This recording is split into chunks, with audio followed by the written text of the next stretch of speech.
Let's go. All right, go. Out of the way. All right. Come on, guys.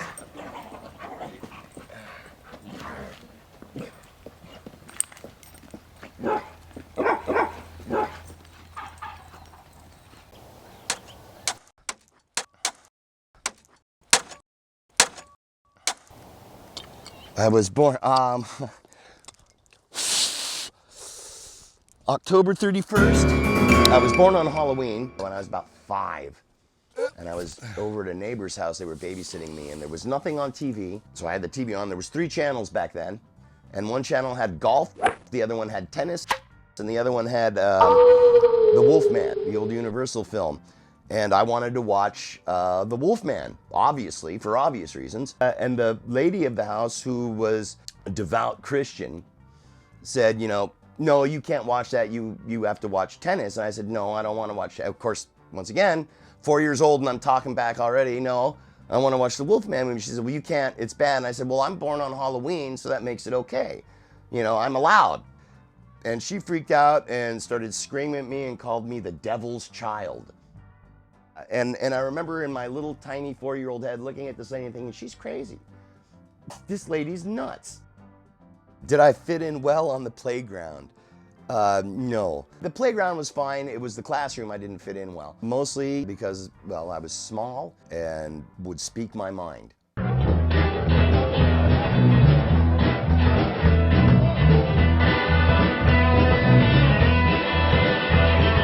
Everything out there is multitudes of people telling you what to think. Don't think for yourself. You are not qualified to think for yourself. We're going to tell you what to think, and you better step in line and do what you're told. What we lack in humanity, what seems to be lacking, is empathy for other people. You know, to sit there and, well, he's not me, so he's going to see it differently, and that's okay. I don't need to kill him because of that.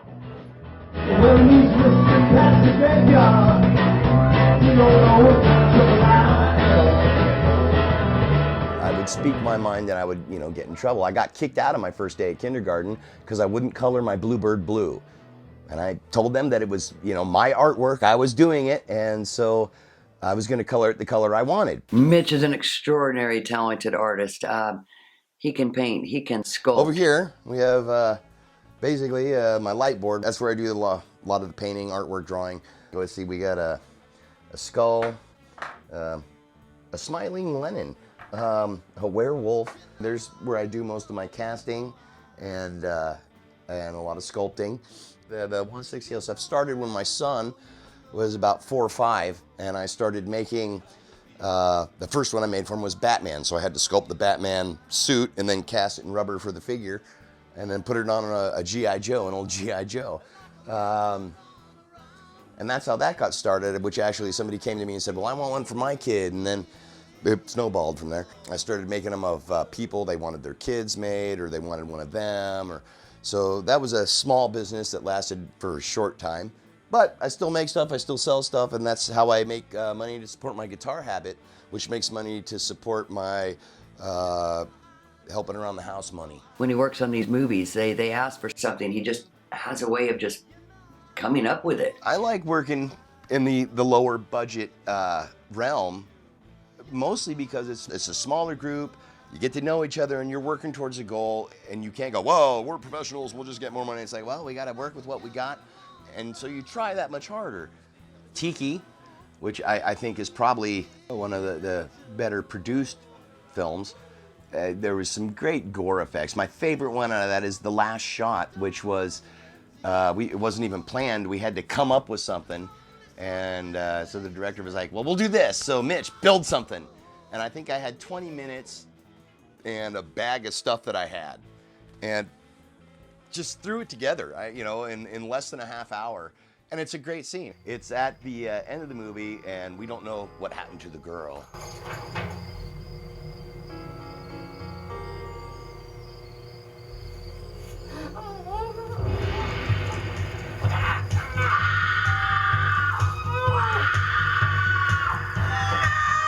And I don't know, for some reason, it makes me laugh every time I see it, and I don't know why. Probably because I'm a horrible person.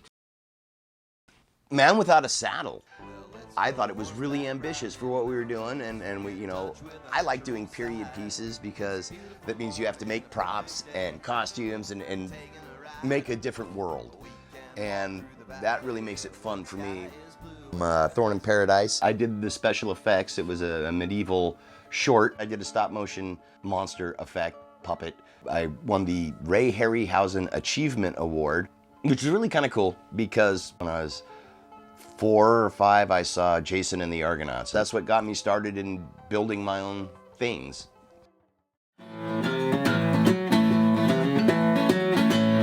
When I was about 8 years old, my mother made me audition for the San Francisco Boys Choir, and I passed. The cool thing about the San Francisco Boys Choir was that when I did decide that I wanted to play music, I had a background. I knew, you know, what a measure was, and I knew what a treble clef was. So it was actually a great thing because I learned quite a bit. When I really decided that I wanted to play music was when me and my friend, Paul, we found a Beatles album. And we put that on, and we both went, wow, what is this stuff?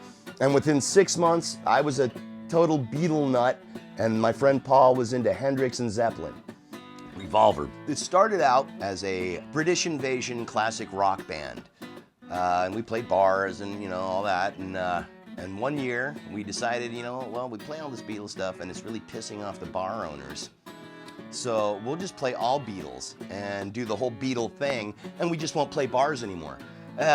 It's great because we get to play daytime events where there's kids and stuff, and they pay you better and you play less time because it's a show and not just a bar band. When I was about 19, I got out of the California Conservation Corps and had a bank full of money. Being young and a bit wild, it was party time. But the partying became a bit excessive, and I decided at one point it was time to quit party time and, you know, get it together because it was getting a little crazy. So I did. I had some friends that lived about 40 miles out in the middle of nowhere, and they had a ranch, and I went there, and Chris was friends with the lady who owned the place, and that's how we met, and we were friends for probably a year. We actually did a couple of art fairs, and we would do artwork and then sell it at the fair. I do painting on the side. Again, my love of animals comes in here. I love to paint horses and dogs. I just, every now and then feel inspired by certain animals that I've had, and I'll just start painting. And that kind of started a more personal relationship. And then one thing led to another, and here we are 30 years later.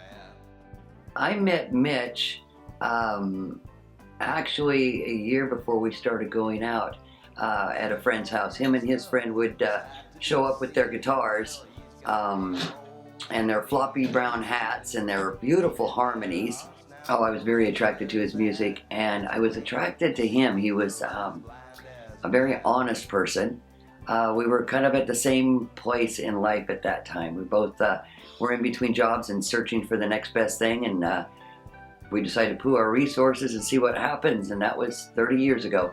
Early in our relationship, she wrote me a little letter saying, well, you know, you don't need to be saddled with an older woman. And she's only 7 years older than I am. I said, look, let's just give it 6 months or years and see what happens. When me and Mitch got together, we weren't sure where it was going. We'd both been down broken roads.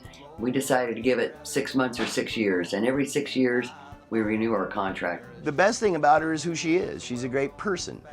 She's realistic and empathetic. I mean, she's awesome, really, period. We've had some health issues recently. About 4 years ago, Mitch was having back pains, and we took him in to get it checked out. Turns out he was precursor to a heart attack, and they put a stent in his heart. They put a stent in and said, shame on you, you need to do this and you need to do that, and you'll get better. A couple years later, I was diagnosed with breast cancer, total remission now. And we had to go through all that. You know, the whole breast cancer thing, going to the doctors and hearing them say they're patented, blah, blah, blah, because you're a survivor, like 8 times a week. You know, you think they could come up with a new line. Giving us a deeper appreciation for the time we have together. She was going through a lot of the whole, you know, oh, well, we can build it and give you a new breast and blah, blah, blah, you know, it's just a boob. She still has 2. She's got me and the other one. It was one of those things. I don't care. I don't care if you have 2 boobs or no boobs, or they're just body parts. It's what's in here, and I guess what's in here that count. I'm a teeth guy. Yeah, smile. The smile and the nose. I like the nose. If I had not met Mitch, I probably would have caved into my family and not being totally happy or following my dreams. The one thing about being with Mitch is it's very encouraging to follow your dreams. I like the life we have. I like the life we built. Where would I be without her? I have no idea. Where else is there to be?